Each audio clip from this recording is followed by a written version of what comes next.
जीवन को सार्थक बनाने का सही सुयोग। लेखक श्री राम शर्मा आचार्य। ऑडियो 1। मानवीय मस्तिष्क जीवन भर अनेकानेक प्रकार के ताने बाने बुनता रहता है। शरीर भी कुछ न कुछ उठापटक जैसी हलचलें करने में हर घड़ी लगा रहता है। उसके सामने बाह्य जगत की अगणित समस्याएं अड़ी खड़ी रहती हैं और उन्हीं को सुलझाने में, इच्छा अनुरूप हल निकालने में समूचा समय गुजर जाता है। इतने पर भी यह देखा जाता है कि कदाचित ही मनोरथों में से किसी का यत्किंचित अंश ही किसी के हाथ लगता है। अधिकांश तो खाली हाथ आते और खाली हाथ ही लौट जाते हैं। असंतोष, विक्षोभ और उन्माद ही अपने अपने रंग चढ़ाते और मजे चखाते रहते हैं। सुर दुर्लभ मनुष्य जीवन प्रायः इसी प्रकार भ्रमते भ्रमाते गुजर जाता है और भगवान के दरबार में वापस लौटने पर अपराधी की तरह लज्जा से आंखें सिर झुकाए पश्चाताप से जलते हुए ही जा खड़ा होना होता है। बड़ी भूल यह होती रहती है कि संसार भर का ज्ञान समेटने के लिए लालायित व्यक्ति ज्ञानवान विद्वान होने का दावा तो करता रहता है, पर ज्ञान इतना भी नहीं पाता कि वह स्वयं क्या है, किस लिए आया है, क्या करना और कहाँ जाना है। इस आत्म विस्मृति के कारण वह भुलावों में रहता, छलावों में उलझता, अभावों के लिए रुदन करता कराता किसी प्रकार मौत के दिन पूरे करता है। स्वरूप समझें, लक्ष्य पहचानें। यदि अपने स्वरूप और लक्ष्य की जानकारी रही होती तो जिंदगी को दांव पर लगाकर इस प्रकार न हारना पड़ता, जिस प्रकार की आम लोग हारे जुआरी की तरह सब कुछ गंवाकर भारी उद्विग्नता के बीच विकट दुर्भाग्य का अनुभव करते हैं।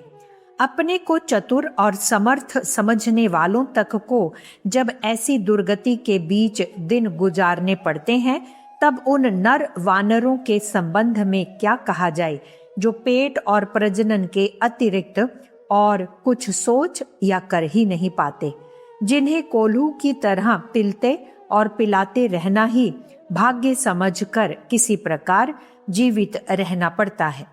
आत्मबोध के अभाव में दिशा ज्ञान से रहित उड़ने वाली पतंग की तरह कुछ देर उचकने मचकने के उपरांत धराशायी होना और पानी के बबूले की तरह अपने अस्तित्व का अंत करना पड़ता है। समझा जाना चाहिए कि मनुष्य जीवन ईश्वर की विभूति वैभव में सबसे ऊंचे दर्जे की अनुकंपा संपदा है। इस कलाकृति को उसने बड़े अरमानों के साथ संजोया है। उसे सृष्टि का मुकुट मणि और अपना राजकुमार घोषित किया है। इसी के अनुरूप उसे ऐसा शरीर, ऐसा मानस और इतना वैभव प्रदान किया है कि वह उसके सहारे विश्व उद्यान को संभालने संजोने का पुण्य परमार्थ करने की अतिरिक्त उत्कृष्टता का परिचय देते हुए देव मानवों जैसा जीवन जी सके। उदात्त दृष्टिकोण अपनाकर स्वयं स्वर्गीय भाव संवेदनाओं का रसास्वादन करता रहे, पर इसे दुर्भाग्य ही कहना चाहिए कि वह पथ भूले बंजारे की तरह कंटीली झाड़ियों में उलझता, पग पग पर ठोकरें खाता किसी प्रकार समय गुजारता है। भूल भुलैयों में जिसे उलझना पड़ रहा है, उसे मृग तृष्णा में भटकते थकते खोजते ही दम तोड़ना पड़ता है। कई तो और भी निकृष्ट दुष्टता पर उतरते देखे गए हैं। उन्हें मरघट के प्रेत पिशाचों की तरह जलने जलाने, डरने डराने वाली दुष्टता और भ्रष्टता को चरितार्थ करते देखा जाता है। जिस प्रयोजन के लिए देव मानव स्तर का मनुष्य जीवन किसी महान सौभाग्य की तरह उपलब्ध हुआ था, उसकी ऐसी बर्बादी पर, ऐसा अनर्थ बन पड़ने पर दाता और ग्रहीता दोनों को अपार कष्ट सहना पड़ता है। प्राप्त का दुरुपयोग न होने दें। खजांची, उच्च अधिकारी अपने अधिकार क्षेत्र में बहुत कुछ संजोए रहते हैं, पर वह सारा वैभव नियुक्तिकर्ता द्वारा निर्धारित किए प्रयोजनों के लिए ही होता है। यदि उनमें से कोई हस्तगत वैभव को मनमर्जी से स्वार्थ प्रयोजन के लिए खर्च करने लगे तो समझना चाहिए कि अब इसे भर्त्सना ही नहीं, प्रताड़ना भी सहनी पड़ेगी। पदच्युत होकर अप्रामाणिक लोगों की तरह तिरस्कृत होते हुए भी भटकना पड़ेगा। इतनी छोटी बात भी जो अपने संबंध में न सोच सके और दुनिया भर की जानकारी बटोरने का घमंड करते हुए बुद्धिमान होने का अहंकार जताता रहे, तो उसे मूढ़ मति के अतिरिक्त और क्या कहा जाएगा।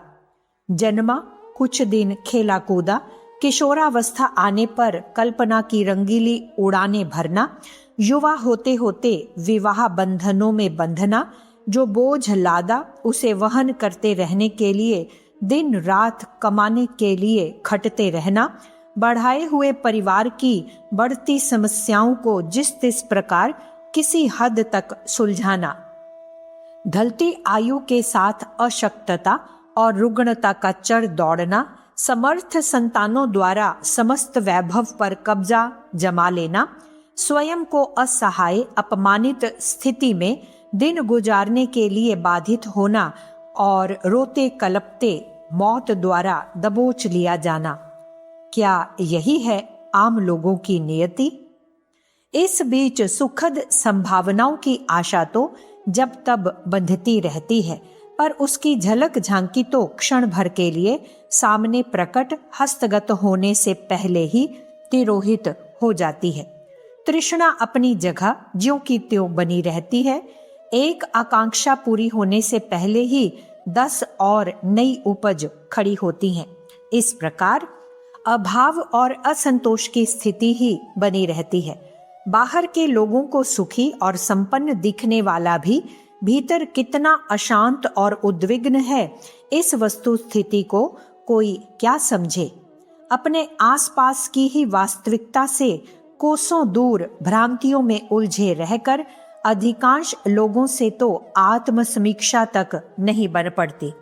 जिंदगी का बोझ तो किसी प्रकार वहन कर लिया जाता है, पर उसके साथ अपने को, विशाल विश्व को और भारी अरमानों के साथ हमें निहाल करने वाले सृष्टा को क्या मिला? इस प्रकार विचार करने पर एक ही उत्तर प्रतिध्वनित होता है कि जो सुयोग सौभाग्य उपलब्ध हुआ था वह जलने भुनने पर उठने वाले काले धुएं की तरह कुछ बना तो सही, पर अदृश्य अंतरिक्ष में एक विस्मृत तथ्य बनकर न जाने कहां तिरोहित हो गया। बात बर्बादी तक ही होती तो भी किसी प्रकार उसे सहा जा सकता था, पर पतन और पराभव की, अपयश असंतोष की बोझिल पाप पिटारी भी सिर पर लदती है और वही साथ जाती है। यह वस्तु स्थिति जब समझ में आती है तभी अपने द्वारा ही अपना अनर्थ बन पड़ने पर इस चौंकाने वाली बात का अनुभव होता है कि भौतिक महत्वाकांक्षाएं सीधे ढंग से पूरी नहीं हो सकती। इस संसार में मात्र इतनी साधन सामग्री है कि सभी लोग मिल बांट कर खा सकें और समता एवं एकता अनुभव करते हुए हंसते हंसाते जी सकें। किंतु जिन पर बड़प्पन बटोरने की हविस चढ़ी है, जो इंद्र से कम शक्तिवान और कुबेर से कम संपन्न नहीं रहना चाहते, उन अतिवादियों के लिए मात्र एक ही काम शेष रहता है, अनाचार के अवलंबन का। दीवार ऊंची उठानी हो तो कहीं ना कहीं से मिट्टी खोदनी पड़ेगी, गड्ढा बनेगा। अनेकों को अभाव के गर्त में धकेले बिना कोई सुसंपन्न नहीं बन सकता। महत्वाकांक्षी तो सर्व साधारण की तुलना में बहुत बड़ा रहना चाहता है। इस तृष्णा की सुरसा को तृप्त तो कोई नहीं कर पाया, पर इस विभ्रम में अपना और दूसरों का अहित इतना अधिक कर लेता है कि उस असीम ललक लिप्सा को मात्र धिक्कारा ही जा सकता है। भले ही कुछ चाटुकार चापलूस उस अनर्थ संचय को सौभाग्य और पराक्रम कहकर बखानते रहें, भले ही कोई अपने को दूसरों से बढ़कर दिखाता अथवा स्वयं के गौरव का उपहासास्पद बखान करता रहे। यही है वह समूचा भ्रम जंजाल जिसमें उलझकर जीवन संपदा को फुलझड़ी जैसा कौतुक कौतूहल मात्र बनकर रह जाना पड़ता हो। नशेबाजों जैसी अर्ध विक्षिप्तता जब तक सिर पर चढ़ी रहती है तब तक तो कुछ पता ही नहीं चलता कि अपने ही हाथों अपने ऊपर कितना अनर्थ लादा जा रहा है, पर जब आंख खुलती है तब बहुत देर हो चुकी होती है। तब न तो पीछे लौटना बन पड़ता है और न सुधार करके नए सिरे से गिनती गिनते ही बन पड़ती है। मनुष्य जीवन की संपदा निरर्थक विडंबनाओं में गंवा देने पर भावी संभावनाएं घोर संकट से भरी पूरी हो सामने आ खड़ी होती हैं। 84 लाख योनियों में फिर से कष्ट साध्य परिभ्रमण, पापों के दंड से भरी पूरी लंबे समय की नारकीय यातना, सताए बहकाए गए लोगों की अभिशाप भरी हाय, अपयश की लंबे समय तक चलने वाली भर्त्सना, बस इतना भर शेष रह जाता है। जीवन की पूर्ण आहुति हो जाने पर पीछे के लिए क्या बुद्धिमानी, पुरुषार्थ परायणता और सफलता, इसी समूचे जाल जंजाल को कहते हैं। इतने पर भी मूर्खों को लज्जित होना तक आवश्यक प्रतीत नहीं होता और मरते मरते भी मूछें मरोड़ते और शेखी बघारते रहते हैं। पुस्तक जीवन को सार्थक बनाने का सही सुयोग, लेखक श्रीराम शर्मा आचार्य, ऑडियो 2। विवेक का संबल लें। अच्छा होता यदि सघन अंधकार में भटकते हुए जीवन धर्म को कहीं से प्रकाश की एक किरण हस्तगत होने का सुयोग बनता और भ्रांतियों की भयानकता से उबरने का सुयोग प्राप्त हो पाता। अपने संबंध में विचार करने और जो बचा है उसका सही सदुपयोग करके कुछ तो बना लेने का परामर्श प्राप्त होता, पर वह भी कहाँ बन पाता है। कदाचित कहीं से उपयोगी सुझाव उभरता है तो उसे अनसुना कर दिया जाता है, प्रकाश की ओर से मुंह मोड़ लिया जाता है। इस दयनीय दुर्मति और उसके साथ जुड़ी हुई दुर्गति का आंकलन करने वाला विवेक हा हंत कहकर पेट में घूंसा मारकर मुंह को हाथों में छिपाकर किसी कोने में जा बैठता है, जहां लाभ को हानि और हानि को लाभ समझने की सनक ठंडे उन्माद की तरह सिर पर सवार हो रही हो। वहां कोई करे भी क्या, कहे भी क्या। इस भोंडे संसार में ऊपर से नीचे गिराने का ही प्रचलन है। हर वस्तु ऊपर से नीचे गिरती है। आकाश में विचरने वाली उल्काएं तक जमीन में आ गिरती हैं। ऊंचाई में उड़ने वाले बादल तक गुरुत्वाकर्षण से खींचकर जमीन पर आ गिरते और धूल चाटते देखे जाते हैं।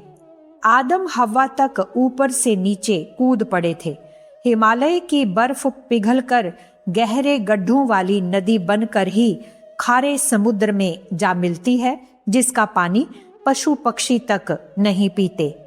यही है इस संसार का पतनोन्मुख प्रचलन, जिसका अनुसरण करके लोग अधोगामी चिंतन और प्रयास अपनाते हैं। ऐसे ही लोग बड़ी संख्या में पाए और अपने इर्द गिर्द मक्खी मच्छरों की तरह विद्यमान दिखाई पड़ते हैं। इन बहुसंख्यकों का अनुकरण करके भला कोई अपना क्या हित साधन कर सकता है। उनके प्रश्न भी ऐसे ही अधोगामी ही होते हैं। तथा कथित स्वजन संबंधी भी ऐसे ही सुझाव देते और आग्रह करते देखे जाते हैं। उनका बुलावा अपने जैसी काक मंडली में आ बैठने के अतिरिक्त और कुछ हो ही नहीं सकता। अपने संचित कुसंस्कार भी उसी कीचड़ में लौट चलने के लिए प्रेरित करते हैं जिनमें मुद्दतों रहना पड़ा। दूसरे अधिकांश लोग भी अंधी भेड़ों की तरह उसी दिशा में बढ़ते चले जा रहे हैं। सोचा अपने स्वयं में भी जाना चाहिए। अपने स्वयं के भूत, वर्तमान और भविष्य से भी ज्ञान उपलब्ध करना चाहिए। देखना अधोगामियों को ही नहीं चाहिए, वरन वायु और अग्नि की तरह ऊपर की दिशा में ही बढ़ने वालों पर भी ध्यान देना चाहिए। नजर उठाकर उस ओर भी निहारना चाहिए जिस दिशा धारा को महामानवों ने अपनाया और उत्कृष्ट आदर्शवादिता पर चलते हुए पीछे वालों के लिए ऐसा मार्ग छोड़ा है जिसका अनुकरण करने पर अपने को और साथी सहचरों को भी धन्य बनाया जा सके। समझदारी यदि साथ दे सके तो पहुंचा इस निष्कर्ष पर जाना चाहिए कि पतन से विमुख होकर उत्थान का मार्ग अपनाना ही श्रेयस्कर है। नाविक अपने को, अपनी नाव को, उसमें बैठे यात्रियों को खेकर इस पार से उस पार पहुंचाता है। क्या उस स्तर का मनोरथ अपने भीतर नहीं उठ सकता? क्या नर पामरों जैसी दुर्गंध भरी जिंदगी जीने की अपेक्षा ऊपरी लोक में रहने वाले देवताओं की स्थिति में जा पहुंचने के लिए अपने को उल्लसित, तरंगित नहीं किया जा सकता? क्या इस स्तर की साहसिकता और दूरदर्शिता अपना सकना अपने लिए संभव नहीं हो सकता? यह सब भी अपने ही हाथ की बात है। जिसे अपने भाग्य का निर्माता माना गया है वह उत्थान पतन में से किसी को भी चुन सकता है। स्वर्ग या नरक में से किसी भी दिशा में चल पड़ने के लिए पूरी तरह स्वतंत्र है। परिस्थितियों को दोष देना व्यर्थ है। वे तो मनः स्थिति के अनुरूप ही ठहरती और बदलती रहती हैं। दूसरों का ना सही, अपना भविष्य निर्माण करने के संबंध में कोई भी बात अपनाना और किसी राह पर चल पड़ना पूरी तरह अपनी आकांक्षा और निर्धारण पर अवलंबित है। जो हाथ में है उसे संभालें। जो बीत गया वह यदि अनुपयुक्त रहा हो तो भी इतनी गुंजाइश अभी भी है कि शेष का सदुपयोग करके बन पड़े अनर्थ का परिमार्जन किया जा सके। सूर, तुलसी, अम्बपाली, अंगुलीमाल, अजामिल, अशोक आदि आरंभ से ही वैसे न थे जैसे कि विवेक का उदय होने पर पीछे हो गए। नए सिरे से अपनाई गई श्रेष्ठता इतनी समर्थ होती है कि उसके दबाव से पिछले दिनों बरती गई अवांछनीयता को दबाया दबोचा जा सके। जो खाई पिछले दिनों खोदी गई थी उसे भरने का प्रयत्न नए सिरे से चल पड़े तो ऐसा समतल क्षेत्र विनिर्मित हो सकता है जिस पर कुछ भी उगाया या खड़ा किया जा सके। ऊर्ध्व गमन का निश्चय बन पड़ने पर देवता लंबे हाथ पसारते और डूबते को उबारने में कुछ भी कोर कसर नहीं रखते हैं। ऊर्ध्वगामियों को भगवान ने सदा सहारा दिया है और असमर्थता को, असमंजस को समाप्त करने में पूरा पूरा सहयोग दिया है। दिव्य जीवन जीने के लिए संकल्प उभारने, साहस करने और ऊंची छलांग लगाने के लिए उद्धत समर्पित लोगों में से किसी को भी मझधार में डूबना नहीं पड़ा है। देव मानवों के उदाहरण इस तथ्य की साक्षी देने के लिए अभी भी इतिहास के पृष्ठों पर यत्र तत्र विद्यमान है। ईसा, बुद्ध, गांधी, विवेकानंद, दयानंद आदि की आरंभिक स्थिति ऐसी नहीं थी कि इनसे कोई बड़ी आशा की जाती, पर जब वे उत्कृष्टता अपनाने के लिए तरंगित हो उठे तो दिव्य सत्ता ने उनकी भरपूर सहायता की, कठिनाइयों को सरल बनाया, आवश्यक सुविधा साधनों को जुटाया और उससे कहीं अधिक आगे पहुंचाया जहां तक उनने पहुंचने की अभिलाषा रखी और योजना बनाई। भगीरथ का गंगावतरण संकल्प आरंभ में असंभव जैसा लगता था, पर दैवी सत्ता ने उसे सर्वथा संभव करके दिखा दिया। साथ ही उस दिव्य प्रवाह को भागीरथी नाम दिलाकर यह भी प्रसिद्ध कर दिया कि भगीरथ, जनक और भागीरथी उनकी पुत्री भर थी। कदाचित आरंभ में भगीरथ ने इस उपलब्धि की कल्पना तक न की होगी। ऐसे उच्च आदर्शों के लिए समर्पित होने पर दधीची, हरिश्चंद्र जैसे कितने ही बड़भागी बन चुके हैं। हनुमान अर्जुन ने जो श्रेय प्राप्त किया, उसकी पृष्ठभूमि तभी बनी जब उनने अपने आप को उत्कृष्टता के चरणों में समर्पित कर दिया। ऋषियों, तपस्वियों की रिद्धि सिद्धियों के पीछे यही तथ्य काम करते और चमत्कार दिखाते पाए जाते हैं।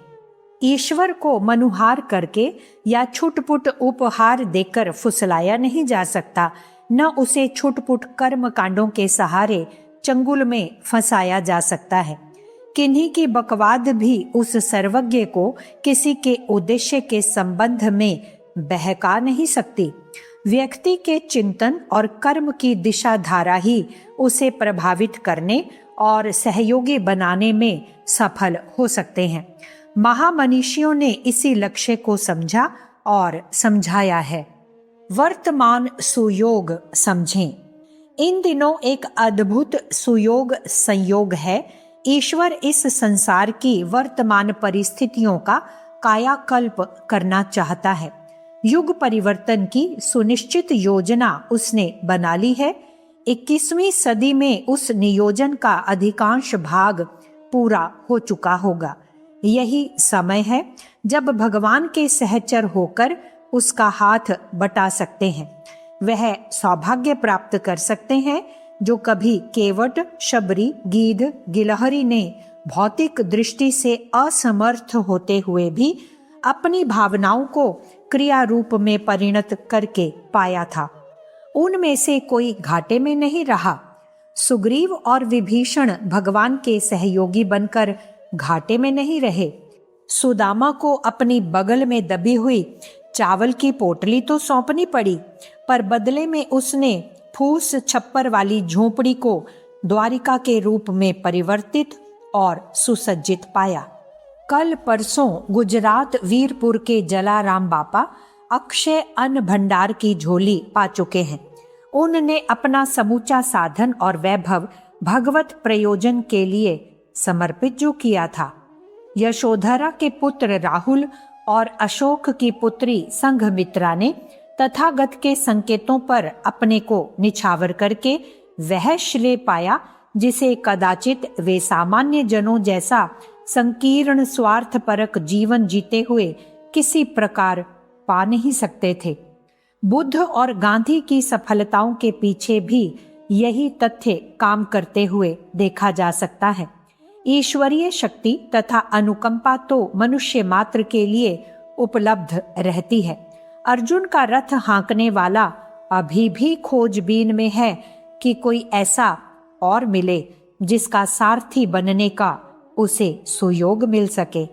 देवताओं के संयुक्त अनुदानों का संग्रह महाकाली दुर्गा के रूप में प्रकट हुआ था। उसने महिषासुर जैसे दुर्दांतों को धूलि चटाने और देवताओं को अपने पद पर पुनः प्रतिष्ठित करने के लिए उपयुक्त वातावरण बनाया था। उसी शक्ति को सामयिक सुधार परिवर्तन करने के लिए ऐसे देव मानवों की आवश्यकता पड़ रही है जिन्हें समवेत करके पांडवों की तरह मोर्चे पर अड़ाया और महाभारत जीतने का श्रेय दिलाया जा सके। महाकाल की इस पुकार को सुनने, समझने और अपनाने में आज के दूरदर्शियों में से किसी को भी पीछे नहीं रहना चाहिए। सुर दुर्लभ मनुष्य जीवन को धन्य बनाने का सनातन राजमार्ग सभी के लिए सदा खुला रहा है, पर इस प्रकार की सफलता के लिए यह अधिक सरल और अधिक सुनिश्चित सुयोग आ उपस्थित हुआ है। भगवान की योजना में सहयोगी होकर शांति कुंज की कार्य पद्धति अपने को धन्य बना रही है। किसी के साथ जुड़कर तिनकों का सम्मिलित रूप मजबूत रस्सों के रूप में विनिर्मित हो सके, ऐसी ही श्रेय साधना का जीवन को धन्य बनाने का ठीक यही पर्व मुहूर्त है। इसे चूका न जाए, तो ही ठीक होगा।